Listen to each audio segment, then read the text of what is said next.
Hey everybody, welcome to another episode of Ready Set Drone. Today I have the TK110 from TKKJ and we're going to open it up and check it out, so stay tuned.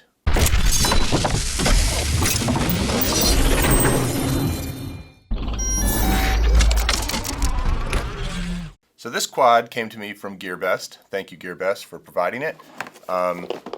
It is a toy class quad. It's got toy class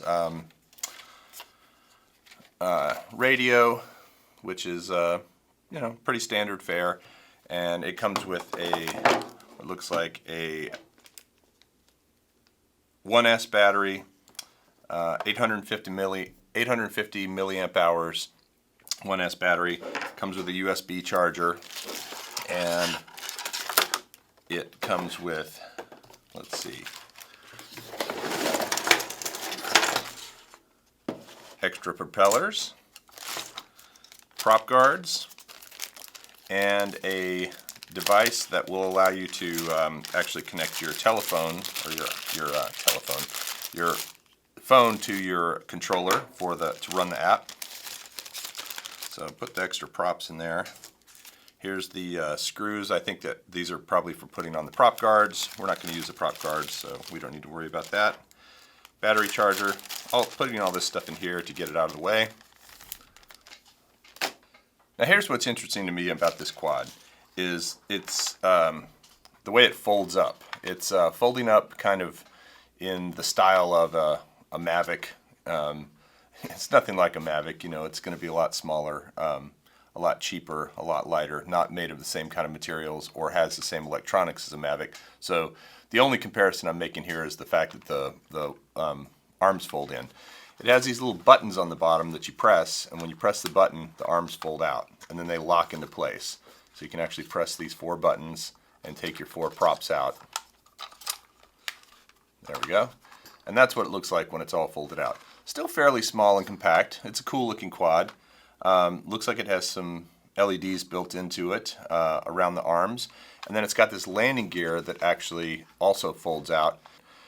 I guess you just push it in. You just kind of force it into these little latches to get it to lock. It seems like there should be some kind of button or release, but these snap in. There we go. Now that's it with the landing gear sitting there. So it's got a camera on the front. Looks like the camera is a 2 PM camera. I think they mean MP, megapixel. It does flips. It has headless mode.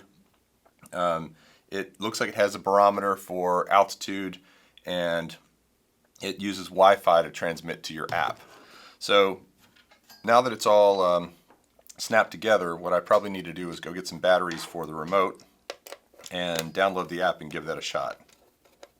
Okay, so I am out in the field, at a baseball field, and I've got the TK110 right here. Wanted to show you real quick, just a little close-up on the actual arms and how they fold and such. So, try doing it this way. So the arms themselves, you just have to pop them. You just kind of pull them, and they go up like that. That's how they fold up, and then you pop them down, and they snap into place. I'm sorry, the landing gear, that's how the landing gear works. The arms have these little gray buttons that you push. When you push that little gray button, you can fold this like that, and then fold it all the way in. I don't even know if it would actually fly like that.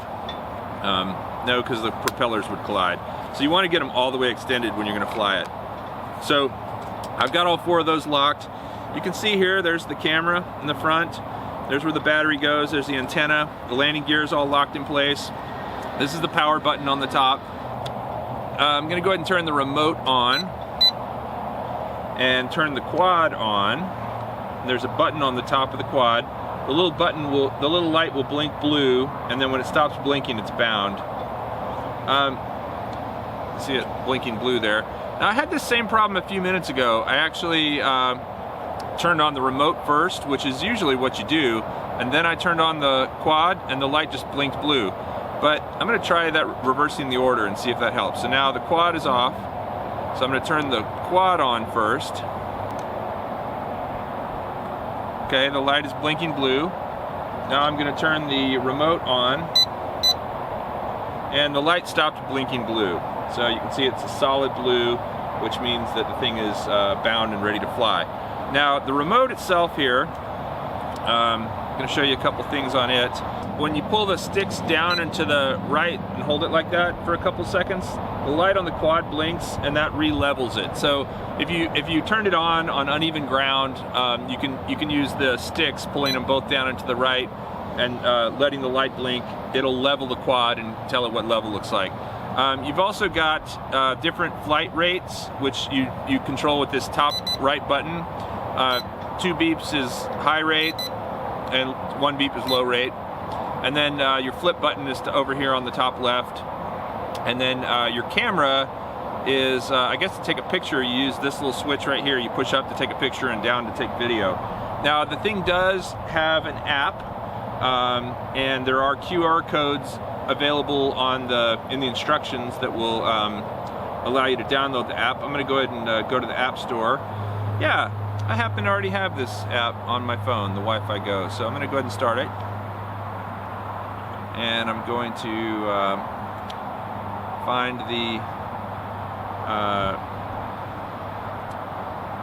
the network, the Wi-Fi network for this thing, which I believe is going to be called Wi-Fi Sky. So turn on Wi-Fi. There it is, Sky Wi-Fi. Connect to it. It's going to say that's not a good security idea, but that's okay. Now I'm going to go back to the actual quad, hit start,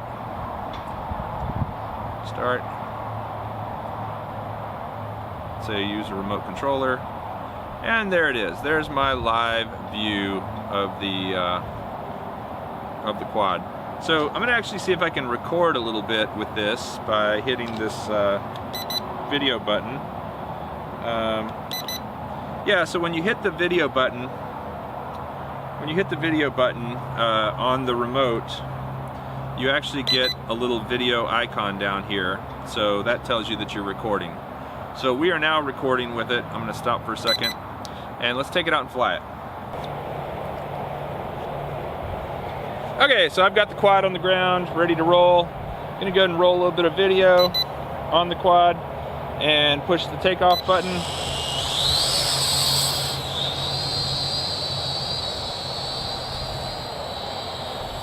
Now one thing about this guy is it's not very powerful or responsive in low flight rate. So I'm going to go ahead and turn the flight rate up. It's also pulling right a lot. So I'm gonna actually set it down for a second.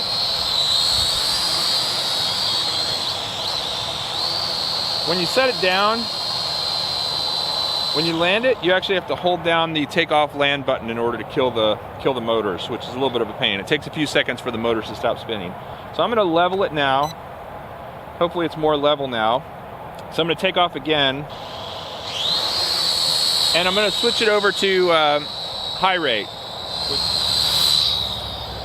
Now this thing does have altitude hold via barometer. So I'm going to bring it over here, and I'm going to let go of the stick, and I'm just using the stick to hold it in place, but it is actually just hovering in where it is because of the altitude hold. Let me bring it a little closer. So now it's going down, now it's going up a little bit, but there we go. So now looks like the altitude hold works okay. I mean, it's kind of jumping up and down a little bit. It's kind of windy today, so that could be part of the problem. But it does have a barometer altitude hold. You can see my live view on the screen. Pretty decent.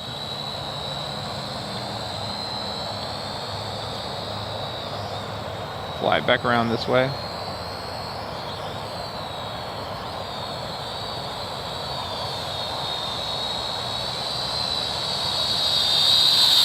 Woo! Right over my head.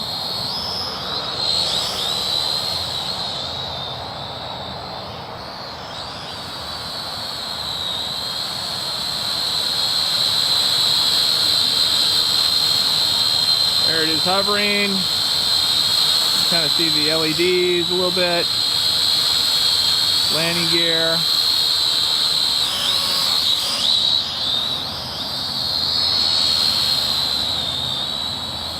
Now let's try a flip.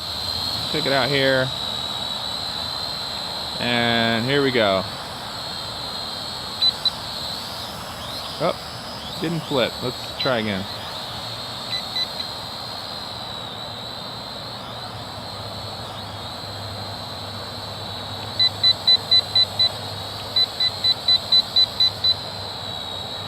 So I'm holding down the flip button and pushing the stick, which is what you would normally do.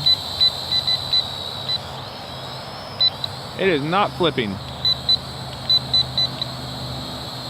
That is me pushing the flip button and pushing the stick in a certain direction, which would normally cause it to flip that direction. Not happening. So I said a little while ago that you had to push the takeoff landing button to actually stop the props. You don't. You just have to hold the stick down for about 5 seconds and then they stop. But you do have to push it to make the prop spin.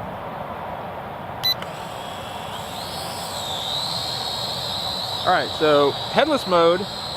Currently it is set up to fly in normal mode. I'm bring it over here a little closer. And currently I'm just flying regular. So I'm gonna push the headless button. Now we're in headless mode. Now I'm gonna yaw it. And you can see it's pretty easy to keep in one place when I'm yawing it in headless mode. I'm gonna bring it over closer.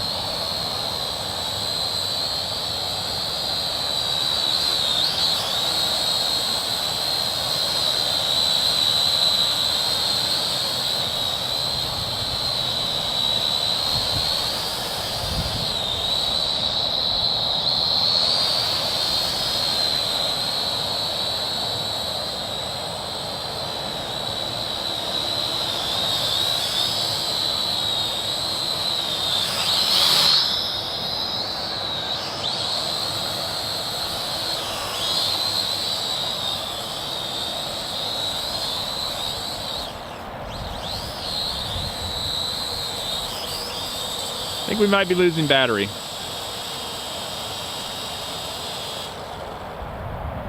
So overall, the TK110, it's not bad. The only thing I'd say that's special about it is the way it folds up. And let me show you one more time. Actually, I think it's important that you do these in the right order so they'll all fit. But it folds up pretty small, which is kind of cool.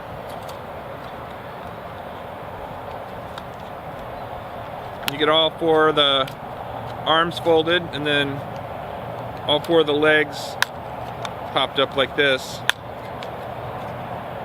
And what's nice is also it folds with the props on it. So there it is, all folded up. Pretty small form factor. Nice if you're gonna travel with it. You know, you get a little bag to put this in and can take it just about anywhere. The remote's a pretty standard size remote, so you got that going for you.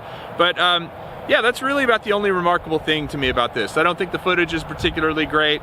The camera does tilt a little bit, which is nice if you're gonna try and fly at FPV, which is hard on a Wi-Fi connection, quite honestly. But yeah, it's not a bad little quad. If you're looking for something that folds up like a Mavic, this one's not a bad option. It's not comparing it to a Mavic, folks. It is way cheaper and less well built than a Mavic, but it's definitely one that would be worth checking out if you want something small that folds up that you could just fly around and learn how to fly on. Quite equivalent to like a SEMA X5C or something like that. Flight time was probably about 8 minutes, 9 minutes. It is a little windy out here, so I'd call that on the kind of medium to low end in terms of flight time. And it does only come with one battery, so you got to take that into account if you're gonna fly. You might want to buy an extra battery. Thanks for watching. I hope you enjoyed this video. If you did, please subscribe to Ready Set Drone and comment below. I will also leave a link to where you can get this on GearBest, and we'll see you next time. Thanks for watching.